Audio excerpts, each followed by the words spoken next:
Sasa mradi huu ni mradi mmoja muhimu na miongoni mwa miradi inayobadilisha sura na taswira ya mji wetu. Ajenda ya mkoa wetu ni maendeleo. Maendeleo hayo hayawezi kuanza bila jiji kuonyesha dira ya maendeleo yenyewe. Wageni wakija wanatua hapa, sura ya jiji ndio inaweza kupeleka sura ya mkoa. Soko letu hili la Machinga, hili soko lilipaswa kujengwa na pesa ilitolewa tangu 2021 na Daktari Samia Suluhu Hassan, milioni 500. Pesa hizo zimekaa kwenye akaunti mwaka jana, mwaka huu wakati niko kwenye bajeti.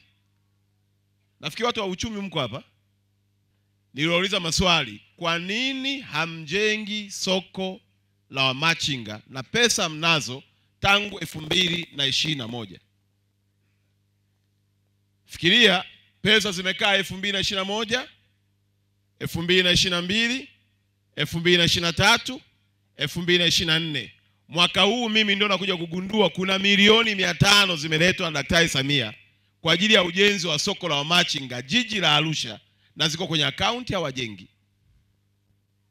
Moja ya kilio chao walichoniambia wataalamu, wakikaa na Machinga wakikubaliana, kuna mtu mmoja kazi yake ni kurudi nyuma kuambia Machinga, msikubali kwenda kujengewa soko hapo, kataeni, ombeni mjengewe pale.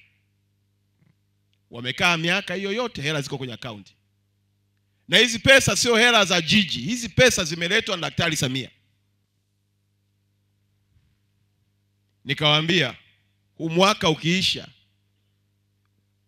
hatujajenga soko la Machinga, ama zenu ama zangu. Ndio maana leo wameniita kuja kushuhudia ya kwamba nilichowaambia mwezi wa 4, mwezi huu wa 6 kinatimia na soko la Machinga linajengwa. Mheshimiwa Mwenyekiti wa chama chetu cha Mapinduzi, kwenye utekelezaji wa ilani hatuangalii makunyanzi ya mtu. Hatuangalii idadi ya waganga wa kienyeji alionao. Hatuangalii huruma anaotiatia kwa watu. Sisi tumekabidhiwa ilani na jukumu la serikali ni kuhakikisha ilani hiyo inatekelezeka na wananchi wanaona imani inajengwa na Chama cha Mapinduzi kinaheshimika. Namshukuru sana mwanasheria mkuu wa serikali. Ni miongoni mwa watu ambao wametuwezesha kufikia hatua hii. Yako maeneo mengine watu wana mikataba wamepeleka mahala, kwa sababu ya mahusiano na kutokufuatilia ofisi na mambo mengi. Unakuta mambo yako mengi yamerundikana kwenye ofisi. Kama wewe sio mjanja, unaweza kubaki tu tunasubiri mkataba huko kwa mwanasheria mkuu. Utasubiri mpaka mwaka unapinduka. Lakini yeye amekuwa mwema sana. Najua yuko kazini sasa hivi.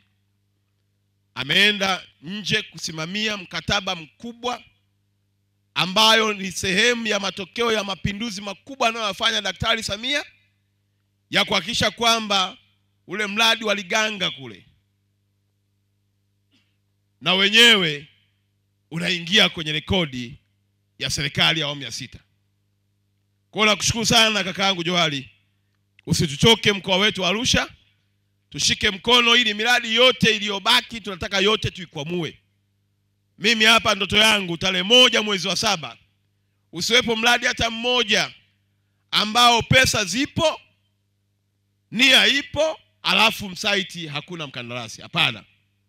Tunataka miradi yote itekelezeke kwa wakati ili wananchi wa Arusha na mkoa kwa ujumla waendelee kuwa na amani na furaha na serikali yao.